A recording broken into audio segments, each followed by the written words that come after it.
करोड़ लोग अगर 135 करोड़ पेड़ लगा दें हर साल तो वातावरण बहुत शुद्ध हो जाएगा। दूसरी बात भाइयों, मैं उन बिजनेसमैन भाइयों से करबद्ध प्रार्थना करता हूं, जहां तक मेरी बात जाए, जिसके कानों में जाए, वो सारे लोग सुन लें कि अपने फैक्ट्री को, आपका फेस होता है फैक्ट्री, उसके आसपास बिल्कुल कूड़ा ना फेंकें। अगर फेंकते हैं कोई तो उनको भी मना करें, या उनका फेंका हुआ कूड़ा भी आप उठवा करके बाहर फेंकवा दें। और अपने फैक्ट्री को अंदर से जितना सुंदर बनाते हैं उतने सुंदर बाहर से बनाएं। भाइयों, मैं एक मध्यम परिवार से आकर के अगर यहाँ तक पहुँचा हूँ तो इसमें ये बहुत महत्वपूर्ण कारण है हमारा कि साफ़ सफाई का हमने हमेशा ध्यान।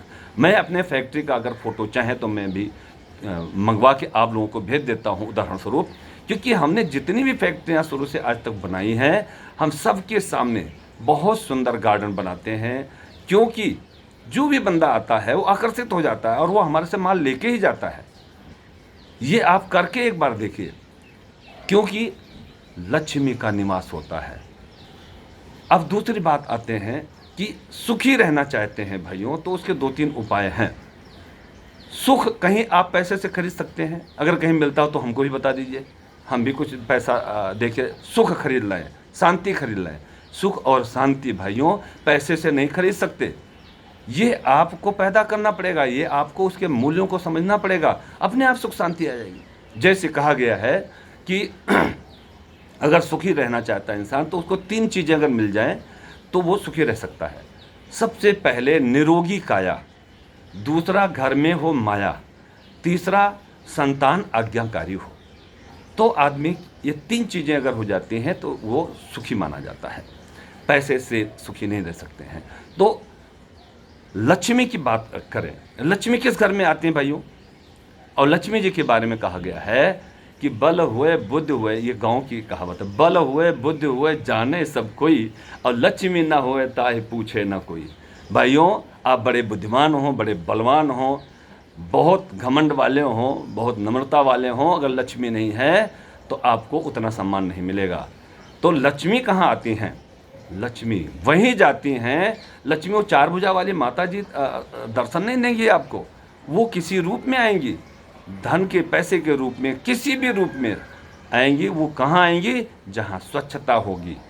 स्वच्छता कैसे होगी? आप भाइयों, आपके जहाँ भी रह रहे हैं, शहर में रहे हैं या अपने फैक्ट्री में रह रहे हैं, सभी जगह सफाई कर्मचारी नियुक्त किए गए हैं जो आपके पैसे से उनको तनख्वाह मिलती है। तो सबसे पहले भाइयों आप एक नियम बना लें कि उन सफाई कर्मचारियों से प्यार से पहले बात करें, उनको कौन कौन सी रोड सफाई करने के लिए मिला हुआ है, पहले उनसे बात करें और नोट कर लें, और उनको भी याद करा दें कि हम आपसे बड़े प्यार से डेली पूछेंगे कि इस जगह कूड़ा पड़ा हुआ है, पार्क में या गलियों में या कहीं भी कूड़े का ढेर है, फ़ोटो खींच के नगर निगम पार्षद को भेजें। नगर निगम पार्षद नहीं सुनता तो उसके पास 2-4 लोग मिल के जाएँ और उस कर्मचारी को, सफाई कर्मचारी, उसको अपने भाई के समान उसको प्यार से पूछें, उसको चाय पानी भी पूछें, और वो आपका गली कूचा बिल्कुल साफ रखेगा। तो इस तरह से हमारे फैक्ट्रियों का भी और घरों की सफाई अगर हो जाती है तो वातावरण बहुत शुद्ध रहेगा। लक्ष्मी वहीं आएंगी जहां सफाई होंगी। अब इन सारी चीज़ों पे अगर ध्यान दे लेते हैं भाइयों तो आपका जीवन सुखमय हो जाएगा। और आज्ञाकारी पुत्र, मैंने 2 दिन पहले ही बताया था कि आज्ञाकारी पुत्र जब होगा जब उसको सुसंस्कार देंगे। अगर आप अपने आप को सुसंस्कृत समझते हैं कि सुसंस्कार आप में है तो उसको ज़्यादा से ज़्यादा समय अपने पास रखें। ये नहीं कि छोटा सा, जैसे 7 साल का हुआ अपने स्कूलों में डाल दिया, ऐसे स्कूलों में, अंग्रेजी स्कूलों में, जहाँ इन सब चीज़ों से बहुत दूर रख देते हैं, सिर्फ वही अंग्रेजी पढ़ा करके या ऐसी चीज़ें पढ़ाते हैं कि सिर्फ धन कमाओ। नहीं भाइयों, धन के समय संस्कार, धन और धर्म ये दोनों रहेगा तभी सुखी रहेंगे। धन मिल गया, आपका बेटा आज्ञाकारी नहीं हुआ तो आप जिंदगी भर कुढ़ेंगे जब तक जीवित रहेंगे। तो इसलिए उसको सुसंस्कार दें, ऐसे विद्यालयों में पढ़ाएं कि वो बुद्धिमान बन के आपका नाम रोशन करें। भाइयों, लक्ष्मी जी का निवास होगा और वातावरण शुद्ध होगा तो बहुत अच्छा जीवन बीतेगा। अब इस वातावरण को शुद्ध करने के लिए अभी हमारे दिल्ली सरकार ने एक टैक्स लगाया हुआ है, ग्रीन टैक्स।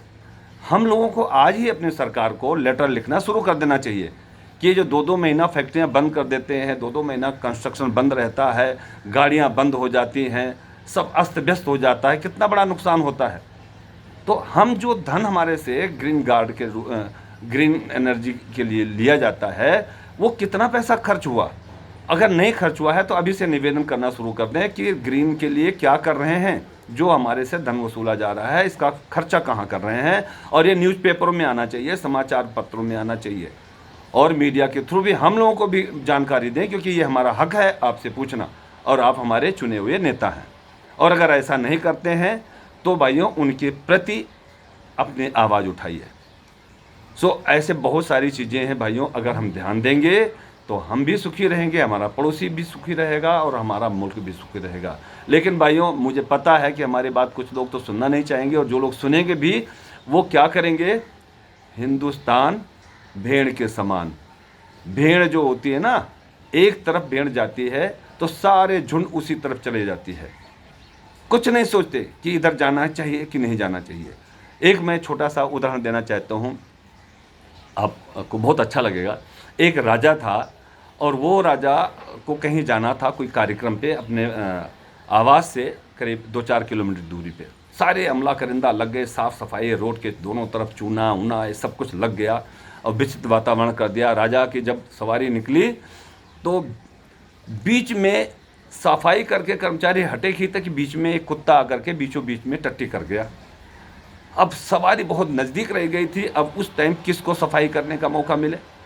तो एक बुद्धिमानी किया, एक जो गार्ड था, एक गार्ड भी था और कई लोग थे जिनके हाथ में फूल मालाएं थी राजा जी को पहनाने के लिए। तो एक बंदे ने बुद्धिमानी दिखाई, उसके ऊपर फूल माला डाल दिया। अब राजा जी तो उधर से निकल गए, ध्यान नहीं दिया इतने।